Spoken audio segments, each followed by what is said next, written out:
Kenya's ICT industry is set for growth as large tech giants and startups continue to see more business opportunities and increased use of IT in governance and financial systems. This week on The Adventurer, KTN's Charles Gitonga speaks to 31-year-old James Mworia, who 9 years ago set up an IT startup company that today is worth 100 million shillings.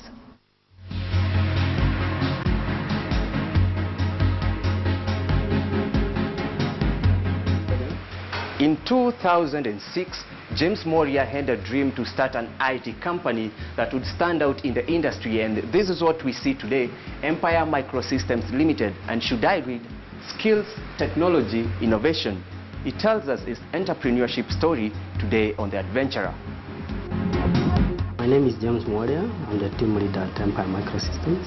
Empire Microsystems is a local IT company that started sometimes in 2006, immediately after I cleared my undergraduate at Jomo Kenyatta University. I was taking Bachelor's of Science in IT, and I scored a first class honors.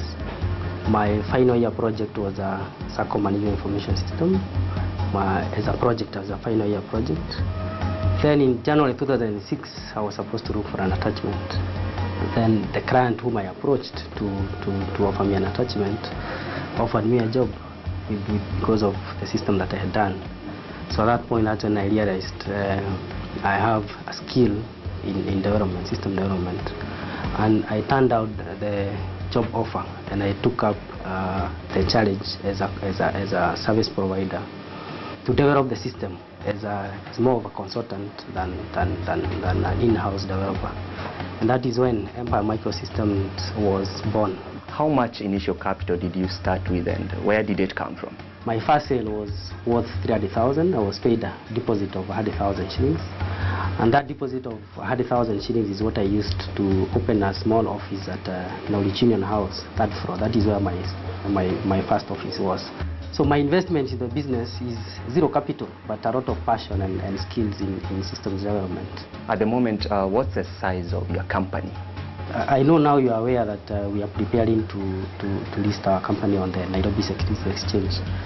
And the last valuation that was done by our nominated advisor, Equity Investment Bank, they gave us a figure of more than 100 million shillings. And that figure is likely to grow in the coming years. And this will happen by virtue of being listed. We're likely to enjoy a number of benefits, of course. Number one is our visibility. We'll be able to be visible more, our brand value will grow more, and we'll be able to strategically position ourselves for capitalize either now or in the future. What are some of the challenges that you faced along the way?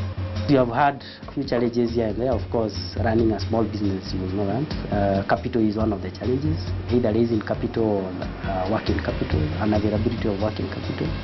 Challenges with partnering with our bank, being very hard for them to believe in our story. And of course, the ICT industry is a specialized industry where we depend mostly on human resources. Getting the right skills with the right attitude to do the right job, sometimes it's hard. To build a company from being a startup, I started when I was 22 years old.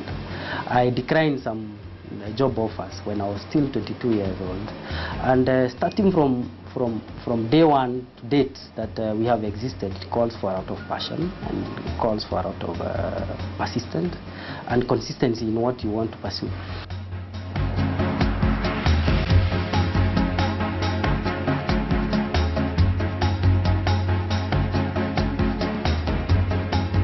Thank you very much for your time and also having us in your premises. All the best. Okay. In this year's World Economic Forum, it was reported that Kenya had moved up 6 positions to become 85th in the Global ICT Network Readiness Index.